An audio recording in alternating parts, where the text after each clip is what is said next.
Mumbai Pune highway. सोहम मुंबई में रहने वाला एक सेल्स एजेंट था। उसकी कंपनी रियल एस्टेट इंडस्ट्री की एक बहुत बड़ी कंपनी थी।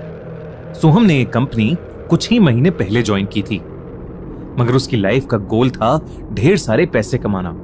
इसलिए वो अपना काम बहुत मन लगाकर करता था। सोहम कुछ ही महीनों में ऑफिस का सबसे ज्यादा प्रॉपर्टीज बेचने वाला एम्प्लॉय बन गया था और उसका बॉस भी उसे ही ज्यादातर प्रोजेक्ट्स देने लगा था। सोहम ने ऑफिस में एक दोस्त भी बनाई थी, ऋतु। ऋतु भी सोहम की तरह एक सेल्स एग्जीक्यूटिव थी।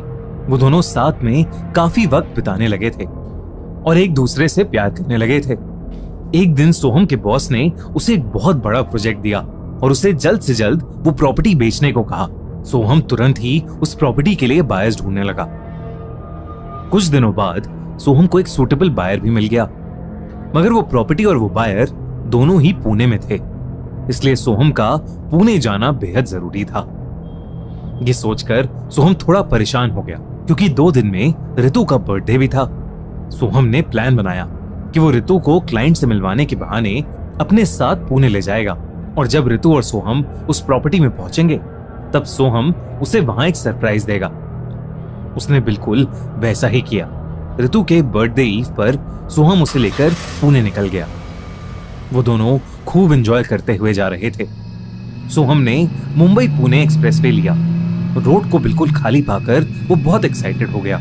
वो गाड़ी बहुत तेज स्पीड में चलाने लगा और ऋतु ने भी म्यूजिक की वॉल्यूम बढ़ा दी। उस खाली एक्सप्रेसवे पर सोहम की गाड़ी की स्पीड बढ़ती ही जा रही थी। उसने देखा कि आगे एक टनल आने वाला है, तो उसने स्पीड और बढ़ा दी और मजे मजे में गाड़ी की हेडलाइट डिम कर दी। टनल के लाइट्स और गाड़ियों की डिम रोशनी में वो टनल और भी ज्यादा शांत लग रहा था और उनकी गाड़ी का वो म्यूजिक पूरे टनल में गूंज रहा था। एक्साइटमेंट में सोहम ने गाड़ी और ज्यादा तेज कर दी, पर तभी उसे दिखा कि गाड़ी के सामने एक केसरी रंग की पुरानी साड़ी पहने एक औरत खड़ी है। तेज स्पीड में होने की वजह से सोहम उस गाड़ी को रोक नहीं पाया और वो गाड़ी उस औरत पर चढ़ गई। सोहम ने अचानक से ब्रेक लगाई और शॉक में 2 मिनट गाड़ी में ही बैठा रहा। उसके बाद वो और ऋतु तुरंत गाड़ी से बाहर आए और उस औरत की बॉडी को ढूंढने लगे, मगर सड़क पर कुछ भी नहीं था, बल्कि पूरे टनल में भी उन्हें कोई नहीं दिख रहा था। बस एक बहुत ही अजीब सी शांति थी। सोहम काफी परेशान हो गया, मगर ऋतु ने उसे शांत किया और कहा कि हो सकता है कि अंधेरे में उसे कुछ वहम हो गया होगा।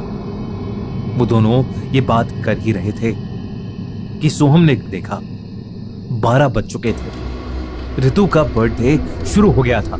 सोहम ने अपनी सारी चिंताएं साइड रखी और ऋतु को खुशी से हग करने लगा। उसने गाड़ी की डिग्गी खोली और उसमें ऋतु के लिए केक था। ऋतु उस केक को देखकर बहुत खुश हो गई। वो केक काटने ही वाली थी कि अचानक वो एक स्टैचू सी वहीं जम गई। सोहम ने ऋतु को पुकारा, उसे हिलाया, लेकिन ऋतु कुछ रिएक्ट ही नहीं कर रही थी। सोहम को कुछ समझ नहीं आया कि आखिर हुआ क्या, लेकिन जब उसने गाड़ी के साइड मिरर में देखा तो उसकी रूह कांप गई। उसे ऋतु के पीछे केसरी रंग की साड़ी पहने वही औरत खड़ी दिख रही थी जिस पर कुछ देर पहले सोहम ने गाड़ी चला दी थी। वो औरत खून से लथपथ थी और उसका पूरा चेहरा एक्सीडेंट की वजह से बिगड़ चुका था। उसके कंचे जैसी आंखों से वो ऋतु को घूरे जा रही थी। सबसे डरा देने वाली बात तो ये थी कि वो औरत असल में दिख ही नहीं रही थी, सिर्फ गाड़ी के साइड मिरर के शीशे में दिख रही थी। अचानक ऋतु का पूरा शरीर कपकपाने लगा। उसका चेहरा नीला पड़ गया और नाक, मुंह और आंखों से खून आने लगा। बिल्कुल ऐसा लग रहा था जैसे ऋतु पर किसी ने कब्जा कर लिया हो। वो सोहम की तरफ मुड़ी और बहुत ही डरावने तरीके से हंसने लगी। सोहम उसे देखकर बेहद घबरा गया और भागकर गाड़ी में बैठ गया। उसने गाड़ी स्टार्ट की और वहां से तुरंत निकल गया। उसे कुछ भी समझ नहीं आ रहा था कि आखिर उसके साथ अभी हुआ क्या है। वो डर के मारे गाड़ी चलाते हुए रोने लगा। उसने अपना फोन निकाला और तुरंत पुलिस को कॉल लगाया, इससे पहले कि वो किसी से कुछ कह पाता। उसने देखा कि वो गाड़ी चलाता हुआ वहीं पहुंच गया था जहां उसने ऋतु को छोड़ा था। ऋतु वहीं बैठी रो रही थी। ये देखकर सोहम को लगा कि शायद ऋतु अब ठीक हो गई थी। वो तुरंत गाड़ी से निकला और ऋतु को पुकारने लगा। ऋतु ने सोहम को देखा और तुरंत दौड़कर उसके गले लग गई। सोहम ने उससे पूछा कि आखिर उसे हुआ क्या था, मगर वो कुछ नहीं बोली। पहले उसने रोना बंद किया और फिर वो सोहम को देखकर मुस्कुराने लगी। देखते ही देखते उसकी मुस्कुराहट वैसे ही डरावनी हो गई जैसे पहले थी, और उसका चेहरा बदलकर उसी औरत के जैसा हो गया जिसे सोहम ने मिरर में देखा था। ऋतु उस केसरी रंग की साड़ी वाली औरत में बदल चुकी थी। सोहम को अब समझ आ गया था कि उसका सामना किसी भयानक आत्मा से हो रहा है।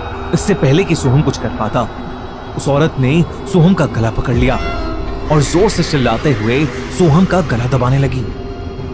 सोहम को अपनी छाती में भी बहुत तेज दर्द होने लगा, जैसे अंदर से कोई उसके दिल पर दबाव डाल रहा हो। तभी पीछे से आ रहा एक ट्रक रुका और ड्राइवर ने जल्दी से बाहर निकलकर सोहम पर एक पाउडर जैसी चीज डाल दी, जिसके बाद वो औरत वहां से कहीं गायब हो गई। सोहम ने देखा कि ऋतु गाड़ी के बैक साइड में उस सड़क पर बेहोश पड़ी है। ट्रक ड्राइवर ने सोहम से कहा कि उन्हें जल्द से जल्द उस टनल से निकलना चाहिए। उस ट्रक ड्राइवर की मदद से सोहम ने बेहोश ऋतु को गाड़ी में बिठाया और वो लोग उस टनल से बाहर निकले। उस ट्रक ड्राइवर ने तब सोहम को बताया कि उस टनल में, यानी भटन टनल में, एक पुरानी हिंदी फिल्म एक्ट्रेस की आत्मा भटकती है, जिसकी कई साल पहले उसी टनल में एक ट्रक एक्सीडेंट में बड़ी बेरहमी से मौत हुई थी। उसने बताया कि उस औरत की आत्मा उस टनल से जाने वाले किसी भी इंसान की जान ले सकती है। इतना ही नहीं, उसने कुछ महीनों पहले ही वहां एक ट्रक ड्राइवर की जान ली थी। उसने बताया कि उस औरत की आत्मा उस टनल से जाने वाले किसी भी इंसान को उस टनल में कैद कर लेती है और फिर उसकी जान ले लेती है। लोगों को ऐसा लगता है कि गाड़ी का एक्सीडेंट हो गया है, पर असल में ये सब उस औरत की आत्मा का किया धरा होता है। उसने कहा कि वो पाउडर जो उसने सोहम पर डाला था, वो एक तरह का भभूत था। उसने वो भभूत ऋतु के माथे पर भी लगाया और कुछ ही देर में ऋतु को भी होश आ गया। ऋतु को अपने साथ हुई घटना के बारे में कुछ भी याद नहीं था, लेकिन सोहम जानता था कि कैसे वो दोनों आज मौत के मुंह से बचे हैं। कई लोग कहते हैं कि मुंबई पुणे हाईवे का वो टनल हॉन्टेड है, और कई लोगों ने तो सोहम की तरह उस औरत को उस टनल के आसपास भटकते भी देखा है। आपको क्या लगता है? हमसे कमेंट्स में अपने थॉट जरूर शेयर कीजिए।